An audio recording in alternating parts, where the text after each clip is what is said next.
जय श्री राधे कृष्णा। जेपी भारद्वाज ब्रजवासी चैनल में आप सभी का स्वागत है। मैं जेपी भारद्वाज ब्रजवासी माता बहनों एवं सभी भाई बंधुओं का स्वागत करता हूं। तो दोस्तों, आज हम आश्विन मास के अधिक मास की कृष्ण पक्ष की एकादशी व्रत कथा लेकर के आए हैं, जो 13 अक्टूबर 2020 दिन सोमवार को पड़ रही है।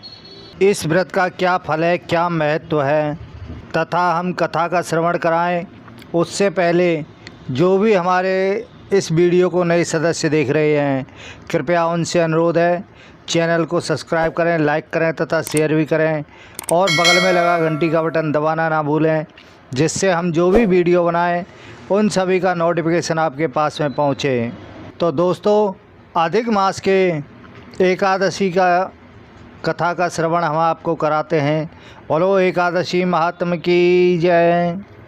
धर्मराज युधिष्ठिर बोले, हे जनार्दन, अधिक मास के कृष्ण पक्ष की एकादशी का क्या नाम है तथा उसकी विधि क्या है, कृपया करके आप मुझे बतलाइए। श्री भगवान बोले कि हे राजन, अधिक मास में कृष्ण पक्ष में जो एकादशी आती है वह परमा पुरुषोत्तमा या कमला एकादशी कहलाती है।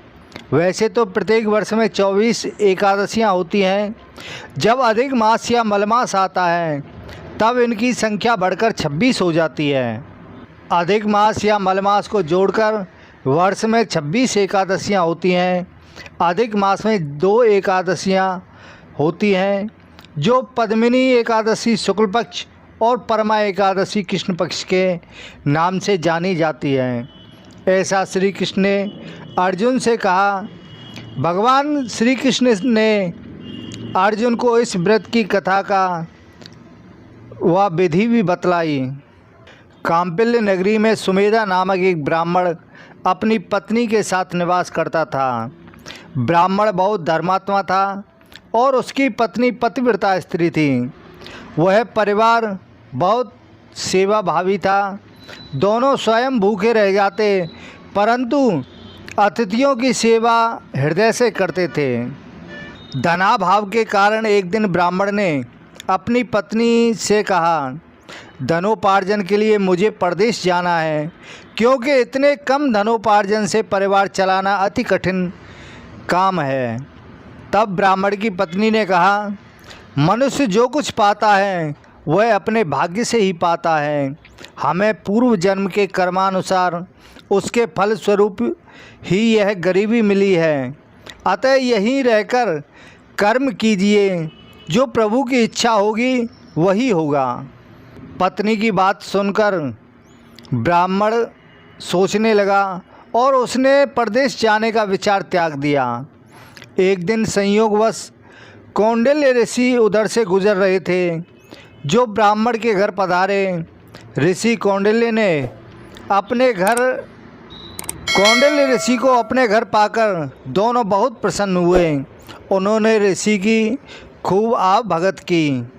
उनका सेवा भाव देखकर ऋषि बहुत ही खुश हुए और पति पत्नी द्वारा गरीबी दूर करने का प्रश्न पूछने पर ऋषि ने उन्हें मलमास में कृष्ण पक्ष में आने वाली पुरुषोत्तमी एकादशी करने की प्रेरणा दी।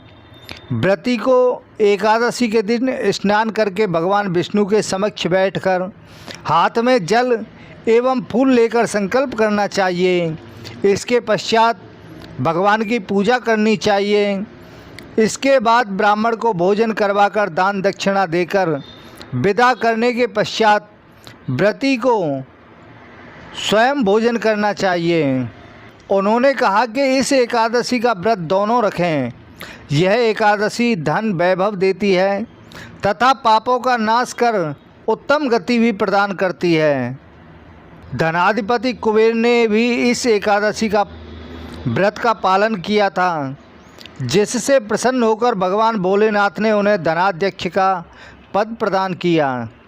ऋषि की बात सुनकर दोनों आनंदित हो उठे और समय आने पर सुमेधा और उनकी पत्नी ने दोनों ने विधि पूर्वक इस एकादशी का व्रत रखा, जिससे उनकी गरीबी दूर हो गई और पृथ्वी पर कई वर्षों तक सुख भोगने के पश्चात में वे दोनों पति पत्नी श्री विष्णु के उत्तम लोक को प्रस्थान कर गए। तो हे धर्मराज युधिष्ठिर, जो कोई मनुष्य विधि पूर्वक इस व्रत को करेगा, भगवान विष्णु निश्चित ही उसका कल्याण करते हैं। इस तरह से एकादशी महात्म संपूर्ण। बोलो एकादशी महात्म की जय। तो दोस्तों, आज के लिए बस इतना ही। इसी के साथ ही जय श्री राधे कृष्णा।